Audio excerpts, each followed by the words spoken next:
Hello and welcome expert warriors.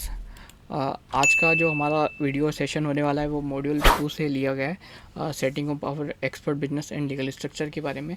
आज का हमारा जो चैप्टर नंबर है वो चैप्टर नंबर 04 आने वाला है, GST registration for exporting business.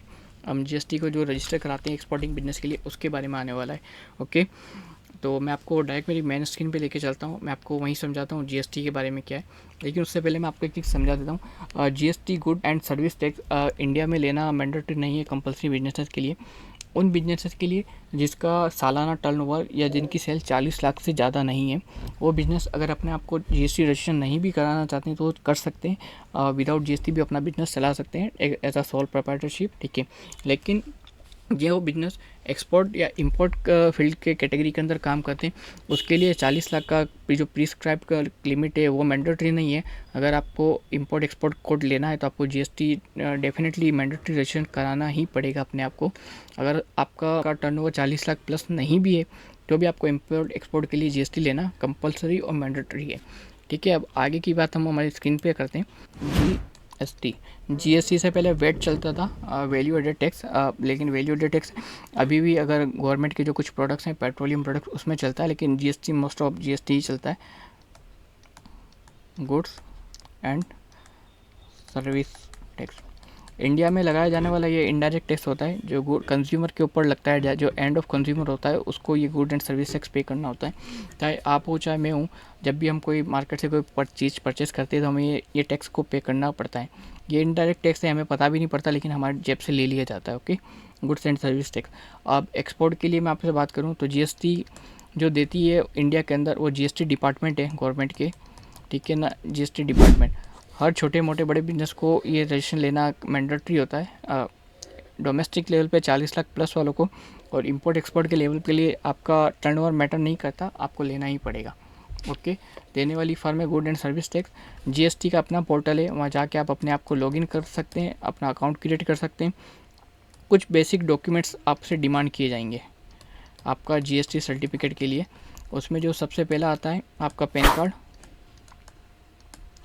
Business का एड्रेस प्रूफ, बिजनेस कहाँ ऑपरेट हो रहा है, ठीक है। बिजनेस के फ़ोटोज़, जो भी आपका एड्रेस प्रूफ है वहाँ के कुछ फ़ोटोज़ वगैरह इनके लिए डिपार्टमेंट होते हैं। जो जीआई लोकेशन भी अब इन्होंने करना चालू कर दिया है, ठीक है। इसके बाद आपको जो डॉक्यूमेंट देना होगा, अगर आप सोल प्रोप्राइटरशिप में हैं तो कोई सर्टिफिकेट नहीं चाहिए।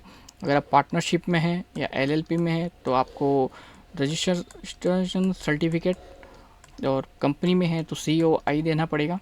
साथ में कुछ बेसिक से फ़ोटोग्राफ, डॉक्यूमेंटेशन वगैरह ये सब कुछ देखिए, आप अपना जीएसटी अप्लाई कर सकते हैं, ठीक है। और जीएसटी आ गया। अच्छा, देन इसके बाद जो इसकी कंप्लाइंस जो आपके ऊपर आने वाले वो कंप्लाइंस के बारे में बताता हूँ आपको। सिलेक्ट ऑल, जिसका कंप्लाइंस है जीएसटीआर रिटर्न।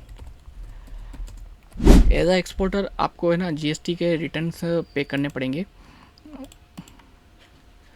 और रिटर्न कुछ इस तरीके से होंगे। जीएसटीआर 1, जीएसटीआर 2 और ये आएगा जीएसटीआर 3 भी, ठीक है। ओके, अच्छा, जीएसटीआर 1 बताता है आपने कितना सेल किया, जीएसटीआर 2 बताता है आपने कितना परचेस किया, ठीक है। और जीएसटीआर 3 भी आपको ओवरऑल समरी बताता है आपके बिजनेस की। आपको जो फाइल करना होता है जीएसटीआर 1, जीएसटीआर 3, ठीक है। जीएसटीआर 1 आप जो भी अपने सीए चार्टेड अकाउंटेंट को सेल के बिल देंगे उसके बिहाफ पे प्रिपेयर होता है।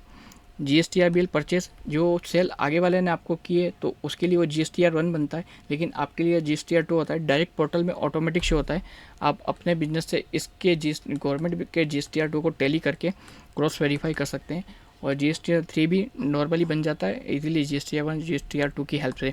तो ये रिटर्न होते हैं, आपको फाइल करने होते हैं, मंथली फाइल करने पड़ेंगे, ठीक है, एक्सपोर्ट के लिए।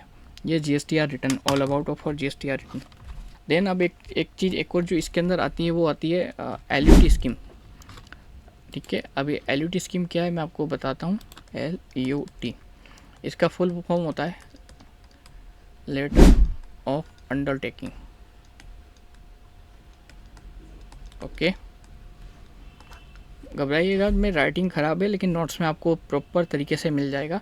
आप सिर्फ मेरे वर्ड्स पर ध्यान दीजिए, लेटर ऑफ अंडरटेकिंग। ओके, अब समझिए, गवर्नमेंट ने ये देखा कि क्योंकि जीएसटी एक्सपोर्ट के अंदर किसी भी कंट्री में जीएसटी या टैक्स नहीं लिया जाता ग्लोबल लेवल पे, और अगर टैक्स लिया भी है तो गवर्नमेंट उसको वापस रिफंड करती है। इसका रीज़न ये होता है कि जब आप इंटरनेशनल मार्केट में जाते हैं तो और भी कंट्रीज़ आपके कंपटीटर्स होते हैं। गवर्नमेंट एज अ एक्सपोर्ट अगर जीएसटी लेने लग जाए तो गवर्नमेंट हमारे यहाँ से जाने वाली प्रोडक्ट्स आगे वाली कंट्रीज़ में जाके काफ़ी कॉस्टली हो जाएगी और हम कंपटीशन का मुकाबला नहीं कर पाएंगे।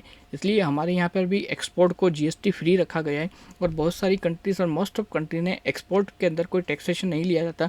उन्हें सेम कॉस्ट जो इंडिया के अंदर हमारा फाइनल कॉस्ट आ जाता है विद प्रॉपर बिफोर जीएसटी, वही कॉस्ट लिया जाता है और उसी कॉस्ट के अंदर काम किया जाता है।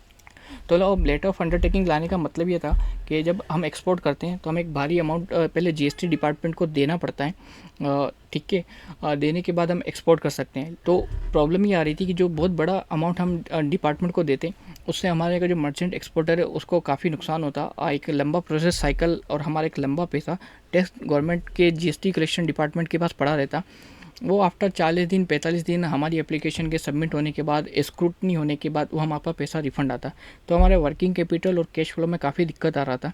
तो गवर्नमेंट ने बोला आप ऐसा ना करें एक्सपोर्टर, हम आपको लेटर ऑफ अंडरटेकिंग देते हैं। जीएसटी पोर्टल के अंदर जाके लेटर ऑफ अंडरटेकिंग हम निकाल सकते हैं, इसका एक प्रोसेस होता है, ठीक है। तो लेटर ऑफ अंडरटेकिंग के अंदर क्या होता है कि आप जीएसटी पोर्टल पे जाएंगे, वहाँ पे एक एप्लीकेशन आती है LUT की, आप उसको फिल करेंगे और अप्रोक्सली 1 ईयर के लिए आपको एक ARN नंबर दे दिया जाता है, ठीक है। वो ARN नंबर आप यूज़ करके अपने जो शिपिंग का इन्वॉइस बनाते हैं आप, कमर्शियल इन्वॉइस वगैरह, वो आप विदाउट जीएसटी बना सकते हैं, ठीक है। और आपको गवर्नमेंट का कोई जीएसटी नहीं देना है।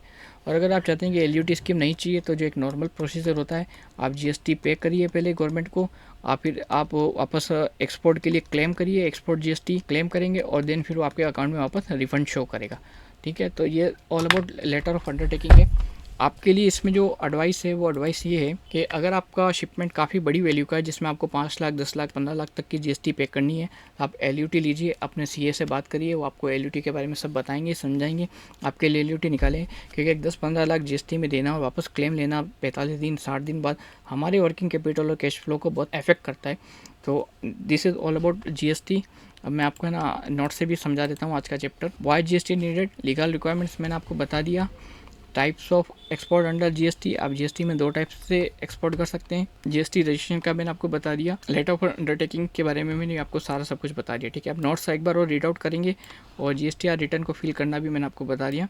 नोट्स आप अच्छे से एक बार पढ़ लेंगे तो आपके माइंड में एक प्रॉपर आइडिया सेट हो जाएगा what's GST and other things also, okay. तो ये था वॉरियर्स आज का वीडियो।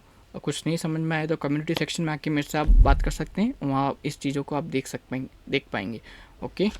मिलते हैं नेक्स्ट चैप्टर में, थैंक यू।